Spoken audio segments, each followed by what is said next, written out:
So will XPeng become the next EV powerhouse?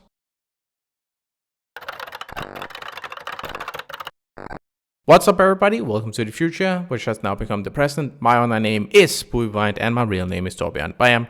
In today's video, we're taking a look at XPeng. XPeng is of course an EV company that makes different kind of EVs. We have the new P7 Plus coming here in summer 2026, the X9, which is a horrible looking car, the G9, kind of cool SUV looking car, the G6, also okay looking SUV kind of car, but has this very Chinese design. And the P7, kind of okay looking car, but again has this very Chinese looking design. Anyway, besides that, they make software, they make AI and different kind of stuff.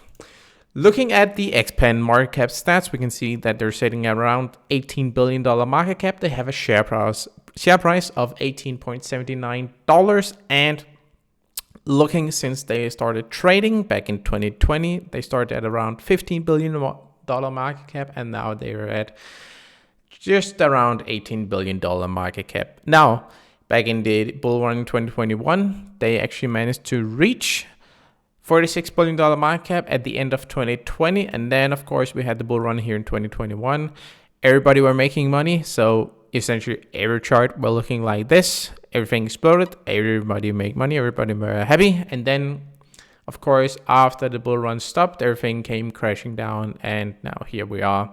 So this chart in itself of the market cap is not alarming. It's very normal to see companies back in 2021, essentially go up a lot because of the bull run we had. Now, looking at the 5-year chart, we can see that the stock is down 65%. So that's pretty rough. Now, why am I talking about XPeng now? Well, I'm talking about XPeng because I am strongly considering buying XPeng, and here's why. So if you haven't been paying attention recently, then Canada and China has been in talks about making a new trade deal that would make it considerably more favorable to both China and Canada to trade with each other, thereby making Chinese vehicles much more accessible to the everyday Canadian. Now, this has, of course, sparked some different reactions from US, especially Trump. He has threatened Canada with 100% tariff if they make a deal with China. Now, China has went out and said that this Canada-China deal does not have anything to do with the US, and essentially Trump, he should cut the bullshit. So, asking AI to sum it up, we can see that first off, what this trade deal will do is that Canada will lower electrical tariffs on electrical vehicles from 100% to 6.1%, which is the most favorable tax rate that Canada has for the first 49,000 vehicles imported every year.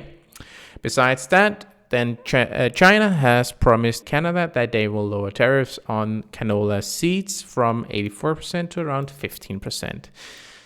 Besides that, China has also agreed to remove some visa requirements for Canadians, so essentially making it more accessible to both Chinese citizens and Canadian citizens to come and visit each other.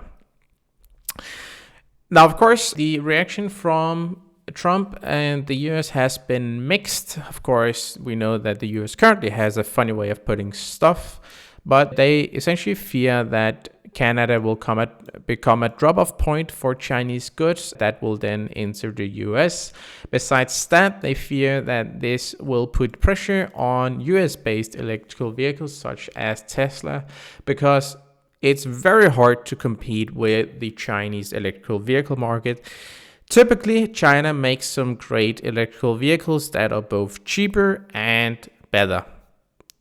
So yeah, and with this new deal, Canada also expects that about 10% of the Canadian electrical vehicle market will go towards Chinese automakers such as XPeng, BYD, and others. So this whole trade deal is, of course, interesting to companies like XPeng because this makes it much more easy for them to sell their vehicles to a new broader market, of course, Canada. And XPeng is also pushing into the EU and China in general, this has not happened yet, but I believe that they will seek better trade deals with other partners around the world. Now that Trump is essentially making trade war with everybody, including his own allies.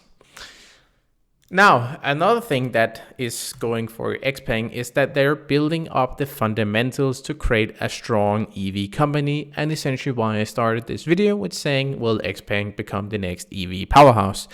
When you're making electrical vehicles, there are a few different things that you need, and XPeng has positioned themselves as or is starting to position themselves as a very, very strong powerhouse in this perspective. First off, they have their own chips called the Turing AI chip. So they make their own chips, they make their own software, they make their own vehicles, and essentially keep everything in-house. Of course, China is also the manufacturing place of the entire world. So everything is based in China, everything is made in-house. Everything from the hardware to the software to the knowledge, everything in China. This, of course, means that XPeng has a well position if they can make the trade deals with other countries to become a very big player and powerhouse in this new electrical vehicle world. Now, will it happen? Will it not happen? I don't know. You tell me. Anyway, with that said, I just want to make a small advertisement for my cross-chain DEX called Deepouch. So if you're into cryptocurrency and you care about it for the right reasons and you care about your privacy, then consider checking out Deepouch. On Deepouch, you can buy, trade, and sell many different cryptocurrencies such as Bitcoin and Ethereum for a very low fee of just 0.3% per swap. Every swap is without any KYC and other bullshit. So yeah, make sure to check it out. With that said, you guys tell me down in the comments below, will Canada become the 51st state of America? Will this trade deal even go through?